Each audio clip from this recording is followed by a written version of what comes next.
Texas, from Cuba, convicted, homicide, arson, weapon offense.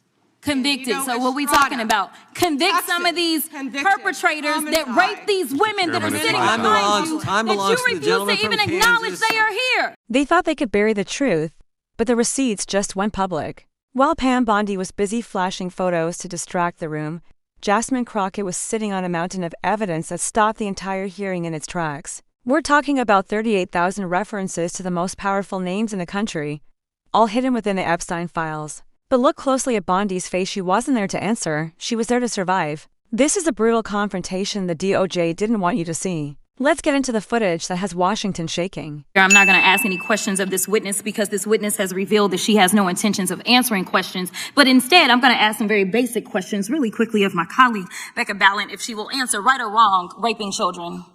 Wrong. Right or wrong, killing random citizens.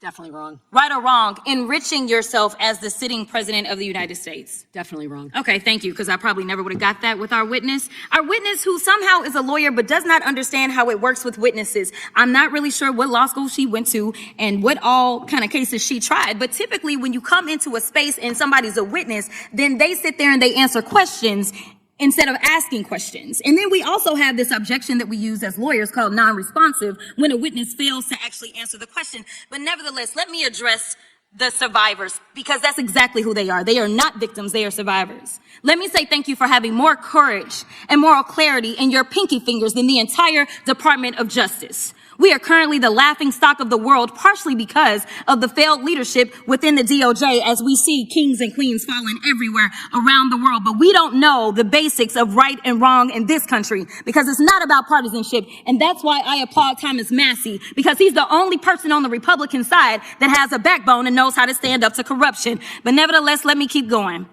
My Democratic colleagues have been attacked this entire committee hearing. They have been lied on, and frankly, the American people weren't looking for that. They were looking for answers about the corruption that they see coming from this administration.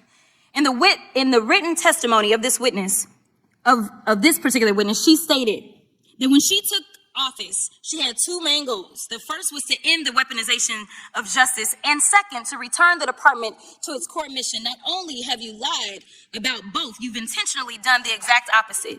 You're spending more taxpayer resources arresting journalists than you are prosecuting pedophiles and creeps. In fact, your boss, the President of the United States, stated that this administration, quote, took the freedom of speech away. And at your direction, DOJ has arrested Don Lemon and Georgia Fort. And I might add that y'all actually had a judge that rejected y'all for trying to arrest Don Lemon before, just like the grand jury rejected y'all as it relates to Senator Kelly, just like a grand jury rejected y'all as it relates to Senator Slotkin, just like the case against Tish James was dismissed and the case against Mr. Comey was dismissed. I completely don't get how it is that you're sitting at the top of DOJ because you don't seem to be good at your job. You're spending more taxpayer resources arresting these journalists. In fact, we know after Georgia Fort and Don Lemon were arrested, we know that there were homes of journalists that were raided. We know that threatened prosecution against students protesting your actions and forced tech companies to remove apps used to track ISIS activities. But let's circle back to you protecting pedophiles and creeps, because I want to talk about the president and his possible involvement with Jeffrey Epstein. Now, I don't know what the president might have done with Jeffrey Epstein, but unlike this administration, I believe that facts matter. So let's talk about the facts. Fact number one, Donald Trump is one of the most named people in the Epstein files. At least 5,000 files contains more than 38,000 references to Trump, his wife, or Mar-a-Lago. Fact number two, Jeffrey Epstein and Ghislaine Maxwell made young girls available to Trump on multiple occasions. For example, according to this file, Ghislaine Maxwell presented a young girl to President Trump who spent more than 20 minutes apparently flirting with her.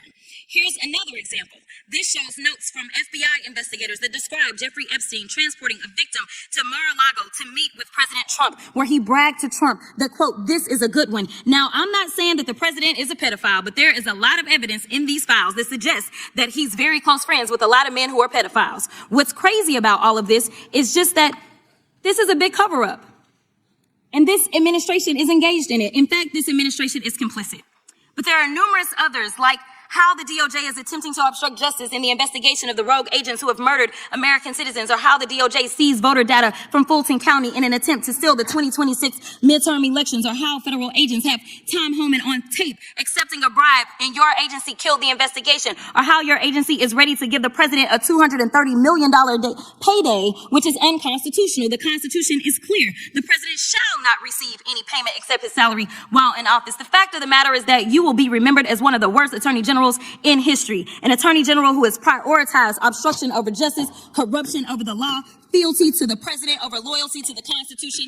And Mr. Chairman, I will yield. To yield the gentleman from serious excuse me, gentleman from Kansas, the Attorney General, our Attorney General, Mr. Schmidt is recognized. Thank you, Mr. Chairman, and General Bondi, thanks for being here. Did you have anything you wanted to say before we talk? I do. Thank you, Congressman. Thank you, my friend, for many years. I find it interesting that she didn't even want to try, Congresswoman Crockett, to ask any questions, because she certainly did not condemn her leader, Hakeem Jeffries, for taking money from Jeffrey Epstein after Epstein was convicted.